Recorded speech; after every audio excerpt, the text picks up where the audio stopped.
This video is brought to you by Artlist. To get 2 months free when you sign up for the annual plan, make sure to use my link in the description below. I have collected a lot of gear over the last few years, from cameras, lenses, mics, action cameras, lights, you name it, I've probably got it. Most of the things that I do get, I do love and I still use to this day. However, there are a few things that I do actually regret buying looking back now. And if I knew now what I knew then, I probably wouldn't have bought them. And the last piece of gear may surprise you because I really didn't expect to put it on here. And the first piece of gear that I regret buying is an action camera. This is the DJI Action 3, and I already made this mistake before. I purchased the GoPro Hero 10 and sold it because I didn't use it. And then I ended up buying the DJI Action 3, and I got to admit I have used it a fair amount, but nowhere near as much as I should. And to be honest, I thought it would have been a lot better than it actually is. I do think if you're going to buy an action camera, just get it for action sports. Yes, they're good for POV, and I did get this for POV, and I have got some good behind the scenes content with it.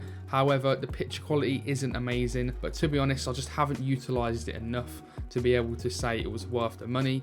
And I've got to admit now, this is my second failed attempt at getting an action camera, and if I do ever get another one, or my recommendation to you, I say go for a 360 camera because they're so unique. And I've got to admit, when I did purchase this DJI Action 3, it was out of this or the Insta360 X3, and I have to say now, I really do wish I did get the Insta360 X3. The second piece of gear that I do definitely, I wouldn't say regret buying because I needed one at the time, but more like regret not upgrading sooner, and that is a really bad tripod. This tripod I bought off Amazon for about 30 quid within my first couple of months of starting my whole YouTube photography, videography career, and I literally have still owned the same tripod till about 2 weeks ago when I just purchased my new Manfrotto tripod over there, which is an absolute beast compared to this. Like, it's so much sturdier, it's got way more features, you can get top-down shots, it's way more sturdy, and just overall investing in a really high-quality tripod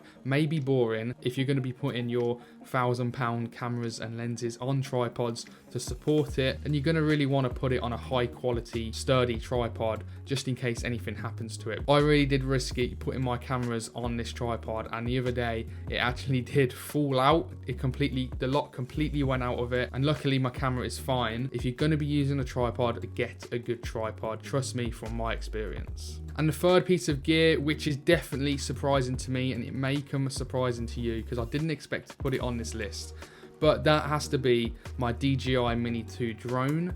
And this is very surprising because I have to admit I love this drone, and it's done real estate photos for me, it's done real estate videos for me, it's shot weddings for me, it's done so many other great things. I wouldn't exactly say I regret buying it. Without the omnidirectional sensors on this drone, it has really made me scared of flying it because I have crashed it a few times. It's a lot of money at the end of the day. It cost me £550. If I crash it and it breaks, that's it, that's £550 gone down the drain. And I've been very lucky because it's still flying, but at the time the DJI Mini 4 wasn't even out, so I would have had it to probably get the Air 2S. So this is why I kind of say I don't regret buying it, because at the time I loved it. I kind of wish I sold this when I could have got a little bit more money for it at the time, and then put that money into a more expensive drone with them sensors, because I reckon if I had omnidirectional sensors on my drone, I would use this a lot more. If you are looking at getting a drone in 2024, I really do suggest just pay the extra money and get them omnidirectional sensors in that Mini 4 Pro or Mini 3 Pro. So they're the main three things that I kind of regret buying over the years of my filmmaking and photography career. If you did like this video, you might want to see what's in my camera bag going for 2024.